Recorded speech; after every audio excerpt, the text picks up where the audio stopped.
Well, hello and welcome to a bonus edition of Neighboring 101. I don't usually do presenting during these, but since this is a bonus session, I'm going to be sharing my presentation from the awards program at Neighborhoods USA in Jacksonville, Florida, this year, 2025. And I'll include my contact information and links to this program in the notes when we post it to YouTube and share it throughout the Neighboring 101 network. If you want to follow up or ask additional questions, we'd be glad to hear from you and be glad to be of help. So while I'm presenting about Neighborhood Leadership Academy in Missouri, I don't want to give the impression that it is solely my program. I am one of a team that work as instructors and cohort leaders for Neighborhood Leadership Academy, and the program has evolved over the years. And so I'll share a little bit of that evolution. Really, in Missouri, you can go back to all the way to the 1980s when there was a program called Excel. And before everyone thought about the software Excel, Excel stood for um, I don't remember the whole acronym, but it was a leadership type of program. And that was started because of an expressed need in the state of Missouri for more community volunteers, more community leaders.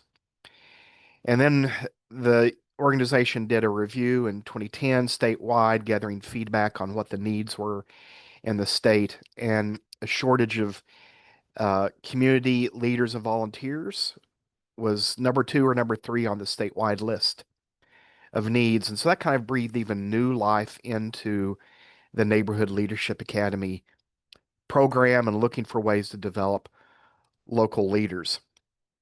Our program is very much based on asset-based community development, and we lean very heavily into Clifton Strengths. As class members all get to do the Clifton Strengths test to determine what their strengths are and look for ways to build upon their strengths instead of being focused on their deficits, which is very similar to asset-based community development, how it works in a community. For most years since COVID, we'll have 55 plus participants from outside the city of St. Louis, plus 30 inside the city of St. Louis for Neighborhood Leadership Academy. The program meets in person in the city of St. Louis and has a much deeper and longer history there in St. Louis, which contributes to the fact that they have such a heavy concentration there. And then since COVID, um, we have changed a little bit of how this program is handled statewide. In 2017, we had the first expansion of Neighborhood Leadership Academy. The program continued in St. Louis, and then I did a class session in the Springfield, Missouri area. Um, in 2018, they actually added an advanced class in St. Louis, which is an additional 10 weeks. They call it Neighborhood Leadership Fellows, and they look really more at the inner workings of government and how to work with government. In 2020, one of the curses of COVID was that we all learned a lot about Zoom, and we thought about how to use that more as an educational tool. And so for this program, we decided we've got content experts on the subjects we've been teaching all across the state. Let's bring them together to teach through Zoom, and let's make this available to anyone in the state who wants to jump in. And so that allowed us to really reach some of the rural parts of our state. And uh, part of the design was to have regional cohorts so that participants could still get to know people in the class that are in their area. The teaching was online, but there was this connectivity through a cohort, and cohort leaders like myself would coach and follow up with class participants week to week and even after the program was over. In 2021, we were able to obtain a grant from the Missouri Health Foundation, and that was able to provide some scholarships for attendees, and then also a mini grant program that funds some of the neighborhood proposals that students develop. We'll talk more about that. In 2024, two of our leaders actually did Neighborhood Leadership Academy in South Africa, developing a partnership there that may be an annual type of partnership and teaching opportunity. And then 2025, we're partnering with Michigan State Extension to expand this program into Michigan in sort of a train the trainer model. Neighborhood Leadership Academy is a 10-week course. It comes complete with a printed curriculum, 2 books as part of that curriculum. It really focuses on community building principles. I think it's pretty heavy on project planning because that is one of the expectations of the class. Not only are participants learning about community building principles and organizational leadership and management practices and their own personal leadership skills, they're being asked to apply those lessons into developing a plan that they can implement in their neighborhood or community. So project planning is a big part of this. And to graduate from the class, you have to submit that project plan. And for those who want to move beyond that, beyond just completing the class, we have something in place that makes our program pretty unique, and I'll share about that. Our participants come from all walks of life. We have retirees, we have people working full time, we have people from nonprofits, from government, we have people that have started their own nonprofits that are neighborhood leaders, some that aspire to be neighborhood leaders, uh, all across the board, all types of different participants. And really, the training and the program really works well for anyone from any walk of life. Uh, if you're very experienced in community leadership, then it can be a uh, reminder, a growing experience still as you refresh on some contact on some content. If you're a novice and new to this area of work, then it's a great starting point for you as well. I mentioned one of those early cohorts that I did when we had it in St. Louis, when we expanded down to the Springfield area. This was 2017, I believe. This was my class from 2017, and in that group, I see a police officer, a gentleman who became a fire chief, one who became a city mayor, 2 that ended up working for cities on city staff, a director of the botanical center locally, people who really took what they learned and used it to help benefit them in some decisions they wanted to make in terms of career and community work. It's fulfilling to look back at those and see what people did with those skills. And this was from 2 years ago. As you can tell, this is my Southwest Missouri cohort. It's a real mix of ages and backgrounds. And I think when you meet as a cohort and people share their project ideas and talk through things, that uh, variety of backgrounds is part of the strength of the program as well as you learn from each other. Uh, so I think it's a valuable thing to consider when you're enlisting people into your own community leadership type of program. So what makes NLA unique? One of the things I think about when I say unique, and especially with something like this, don't make assumptions about what you think this is based on past experience. And when I say that, it reminds me of my own experience in 4th grade in Mrs. Reeder's math class. We had a quiz every week in math.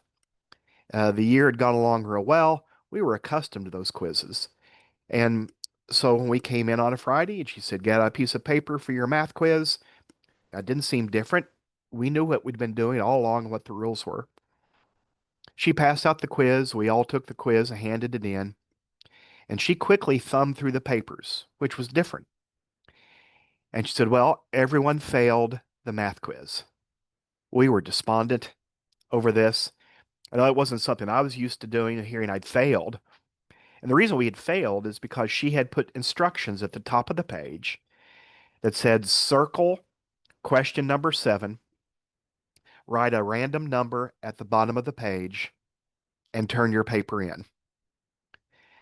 None of us had read the instructions. In the whole class of 4th graders, no one read the instructions because we thought we already knew the routine and we knew what was going on. We overlooked what was different this time.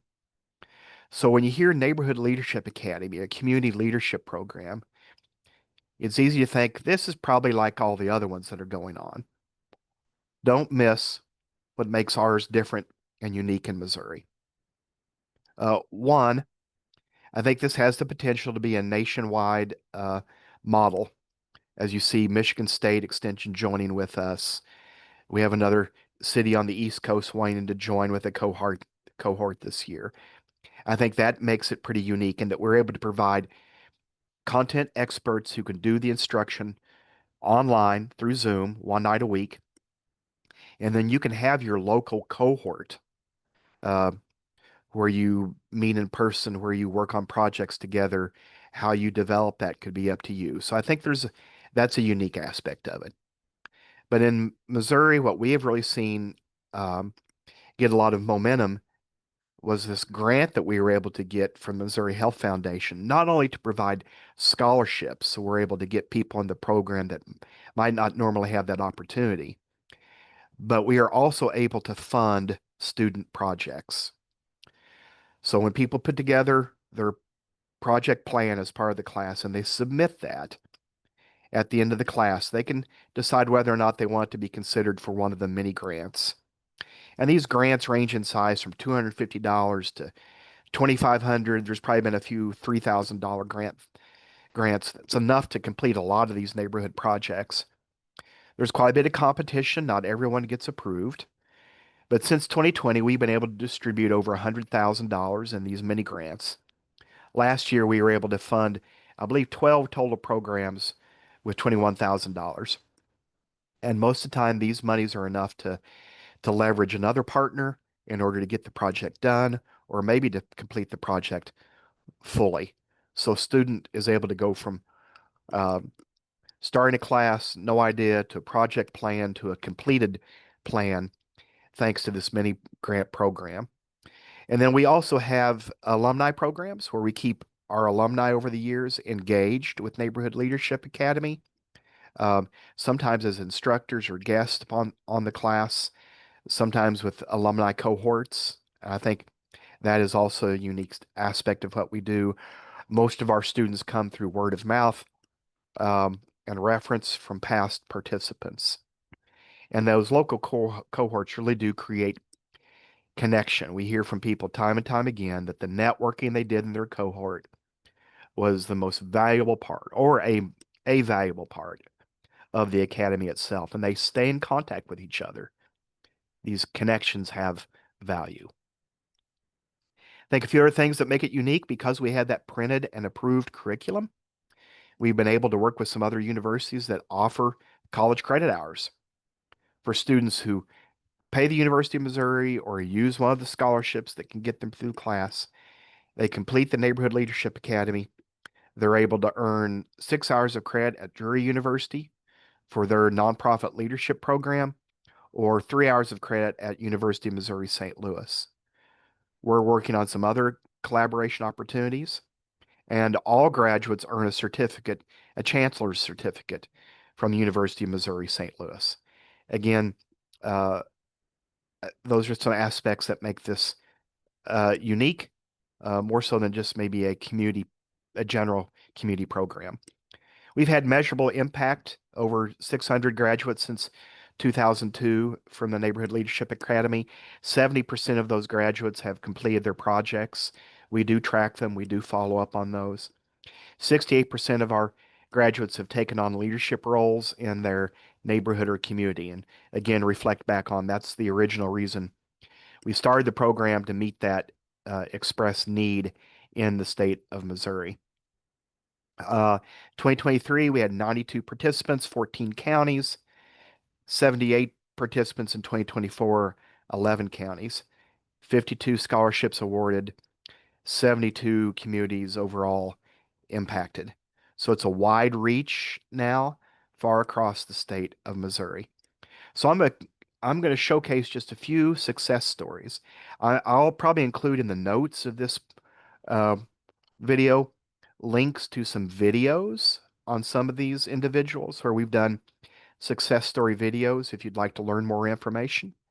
But these are some sort of recent standout examples of students that have come through the program and what they have done with their project. Hayden Hardick was one of our probably our youngest graduate ever from Neighborhood Leadership Academy.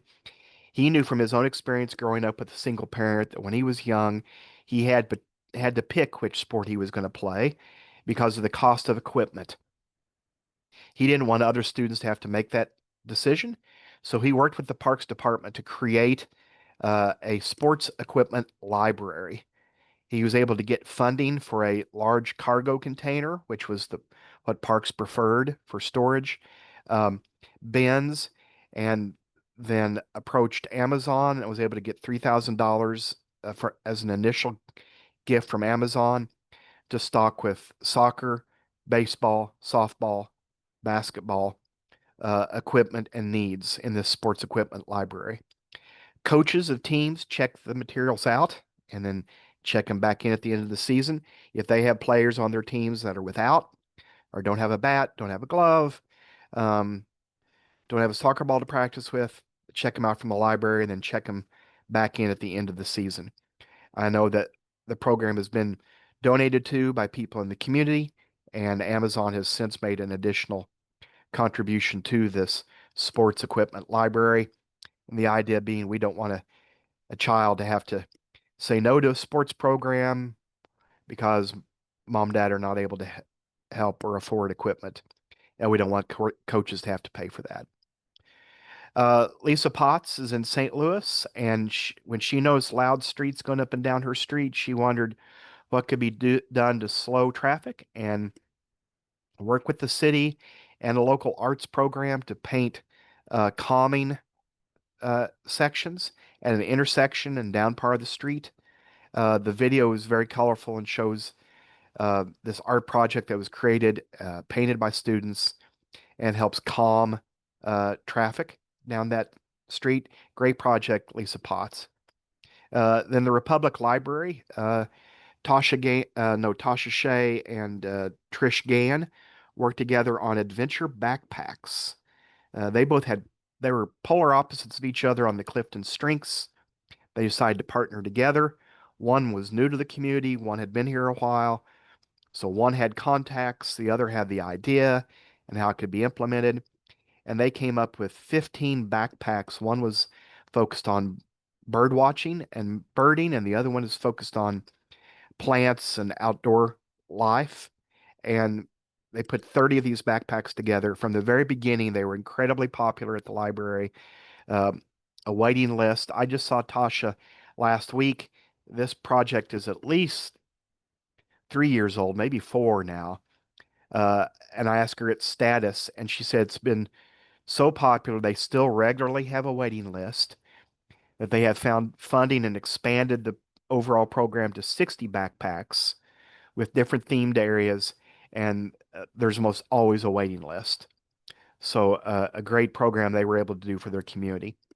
Emma Baxter in Fordland organized students from 5 different uh, schools, purchased product in bulk in order to put together 10,000 family meals over the course of one morning.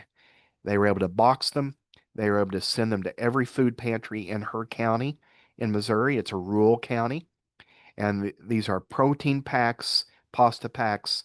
It's a complete family meal, 10,000 of those that she was able to get funding for, supplies, and volunteers. It was a massive operation for 10,000 meal production. Jennifer Prophet, who some of you may know because she is the director of the Hopeful Neighborhood Project, who really works nationwide with neighborhoods with an asset-based community development perspective. Love to brag about Jennifer because Jennifer is a graduate of the Neighborhood Leadership Academy and took some of what she learned from that program to really expand and improve the Hopeful Neighborhood Project. Um, this is close to my own home. A city council member that took Neighborhood Leadership Academy used his grant proposal to do a non-destructible park bench, a little free library, and a butterfly pollinator garden. We had volunteers come in and do the brick retaining wall for that area. as well. So it's kind of like a relaxing reading area with the butterflies in town. It's a nice park enhancement for a neighborhood park. This was a project that took 8 years to complete. Two ladies that were in the leadership class who were from Ash Grove uh, worked over a traffic area. It's sort of a triangular shaped area in the middle of town that had been different things but had fallen into neglect. They raised the money. They got the marble slabs and the flags and the posts set, and it was a long endeavor. And then they had a big grand opening event. It's now a veterans memorial there in the heart of this town of 1,200 people, Ash Grove representing each branch of the service. It's a beautiful memorial. Uh, Jamie is a graduate of Neighborhood Leadership Academy, and after in the middle of the class, I think she agreed to be the president of her neighborhood association. Um, it's in an older part of Springfield, Missouri, an area that sometimes is challenged for resources. And she took what she learned, applied for a grant, got $2,500, put together a whole um, packet for programs, events, block parties, tables and chairs for their meeting space. Um, really use those monies to benefit the neighborhood association. Tyler Gunlock went through one of our early programs, and his project was to start a neighborhood or a community foundation in his town of Ash Grove. Um, that community foundation has now grown to $1.5 million. I think they've given out $450,000 in monies throughout the community, which in a town the size of Ash Grove is substantial. And it all started with a dream and a project in Neighborhood Leadership Academy. This community foundation will continue to benefit the town of Ash Grove for years and decades to come. A recent graduate this year is developing a block captain program in Republic, Missouri. She has 15 young families enlisted in the program already. We're using the grant monies to um, refund those families when they host a block event or a street event, all designed to sort of develop that habit, take away a barrier to doing those types of gatherings and getting neighbors connected. Darren and Charlene Young are in St. Louis area. They wanted to get more engaged in their community. They took Neighborhood Leadership Academy, ended up opening their own business called the Fat and Calf, which is Filipino barbecue, I believe. It was a very popular food truck. I think it's now a brick and mortar restaurant, and but they're very much, pardon me, giving back to the community and have developed that with the foundation of involving their neighborhood and working together with their neighborhood. Um, Elaine Campbell and Sherry McAllister, graduates of the Neighborhood Leadership Academy. They do the 3,000 Roses to Friends in Houston, Missouri, as part of Neighborhood National Good Neighbor Day on September 28th. They have an army of volunteers that clip individual roses, wrap them, and tag them. And if you come into one of the stores there in town, you can pick up a dozen individually wrapped roses. You keep one for yourself. You give the other 11 away to your neighbors as a thank you for being a good neighbor in celebration of National Good Neighbor Day. Uh, they distribute more roses than there is a population in their town. It goes outside the rural area as well. But it's a great way to spread kindness and really gets a lot of volunteers involved. A great reminder to each of us. And then last but not least, Tony Smith in St. Louis is a graduate of Neighborhood Leadership Academy. She uh, developed a St. Louis community arts program after going through the program. And the reason I mentioned Tony is she was added to the Who's Who in Neighboring at the Neighborhoods USA conference 3 years ago, I believe. She was added to the wall of Who's Who among outstanding neighborhood leaders. some of the ones we like to brag about, but others that I don't have by name. I know we have at least three alumni that have become mayors in their communities. Uh, we have at least 10 alumni who have been elected to city councils. 12 that we know of, that I know of, that have started their own nonprofits, and a lot of community projects completed in recent years. Our grant from Missouri Foundation for Health is $475,000. We have an annual budget of 60,000. That includes printing of our curriculum and some of the materials that go with that, but also the mini grant program and the scholarships uh, that get people into the program. There's 10 staff members that work and support it, work as cohort leaders. When you consider the time of everybody in the class and the cohort leaders who attend every weekly class, there's over 500 instructional hours in the program overall. And I did include a detailed budget in our written application to NUSA. Anyone who's interested, I'm glad to share that detail. Again, meet the team. This is not David Burton's program. It's very much a team effort. Elizabeth Anderson is our lead. Now, Claire Wolf is really who kind of originated the program uh, in more recent years.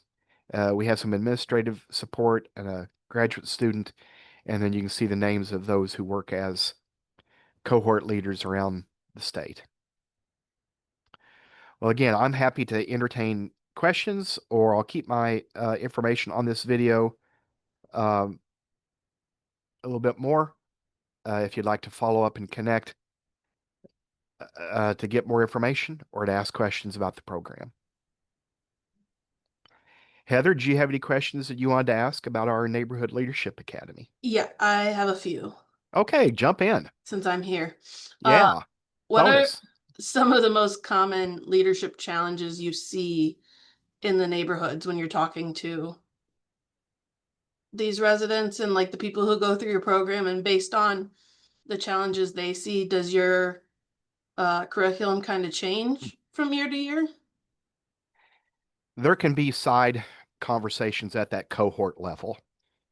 I know that's a big part of what I do as a cohort leader and coach as people are working on their projects, coaching them on the scope of their project. But then when they hit a roadblock, uh, saying, well, have you thought about this? Have you thought about taking this direction? I had one student that wanted to do a mural. She was very artistic. She was very organized, very focused on that idea. Turns out uh, the group that owned the building wasn't so hip on the idea of having a mural. And, you had to at some point say, I think it's time you cut your losses on this and think about a different approach, a different type of project. So there's things like that. There's things like, setting up meetings, like so Hayden could make his pitch to Amazon, helping them along in some of those connections um, as they learn from that experience. You said common concerns, I guess, or challenges. I think one of the most frequent challenges we hear is people are enrolling in the class because they want to become a neighborhood leader, but they do not currently see themselves as such. And Mhm. oftentimes are not sure if they have the capacity or what it takes to be a community leader. That's And, fair. and sometimes that's from just misinformation or misgivings, uncertainty, a lack of confidence, those types of things. And I think going through the process helps them to see that they do have leadership potential. It is something that some people are born with, yes, but it is also something that can be learned and developed. Yeah, great. Um, And go you ahead. may have said this in the beginning. Is there an application and a program fee? Yes, we do have an application that people fill out. We do that all online now through a Google Drive, a Google form that people apply, mainly to be sure we have all the contact information up front accurately and that we understand um, their interest. There have been a few times we have circled back and said that we're not sure this program will do what you are saying you want out of the program. Let's talk about this more. Because we do ask a little bit about their interest and what they're wanting to get involved in and what they want to improve in their neighborhood. So we kind of have an idea. And sometimes that will guide us in what alumni we have come and speak as part of the program to maybe people that have a similar background. Um, it also gives the cohort leader a heads up on how to approach them or help coach them on some of their projects. And the fee, we do charge a fee, um, which is uh, $425, but 75% of the participants are scholarshiped through that grant program. And I don't know for sure on the percentage. I would say easily half of them are scholarshiped fully. We have had some people whose neighborhood association has covered the fee for them to go through the training, or a business or an employer as well. Awesome. My last one is, how do you maintain relationships with the graduates or continue supporting them after? Yes, well, it's they had a pretty strong alumni network when it was just in St. Louis area, and they continued to have an annual gathering with everybody there. They offered the fellows class, so some people would a few years later would take that class as well, and you kind of have these connections that are made and sustained. When it's gone statewide, that has been more challenging because of the distance that people are spread out. Um, we do a we do a monthly newsletter for alumni. We open that newsletter up and profile events, programs, things that they're doing in their community that they'd like other people to know about. We do alumni spotlights. We have opened up other programs when we have had guest speakers for special events, or a nationally known speaker as part of Neighboring 101, for example. We invite those alumni to attend free of charge, kind of like you know, a bonus for having graduated from the program, and a way to keep them engaged in learning about neighborhoods and leadership as well. Awesome. Thank you. Yeah. Well, it's pardon me. I've certainly seen the impact of the program locally, and people who have used it to their benefit to benefit themselves and their community as well. So it doesn't have to be modeled the same as ours, but I think any sort of community leadership program can really benefit a city's neighborhoods and its leadership capacity. Well, that's all for me. So I'll end the recording. Know that guy. Thank you for your time today. Yeah.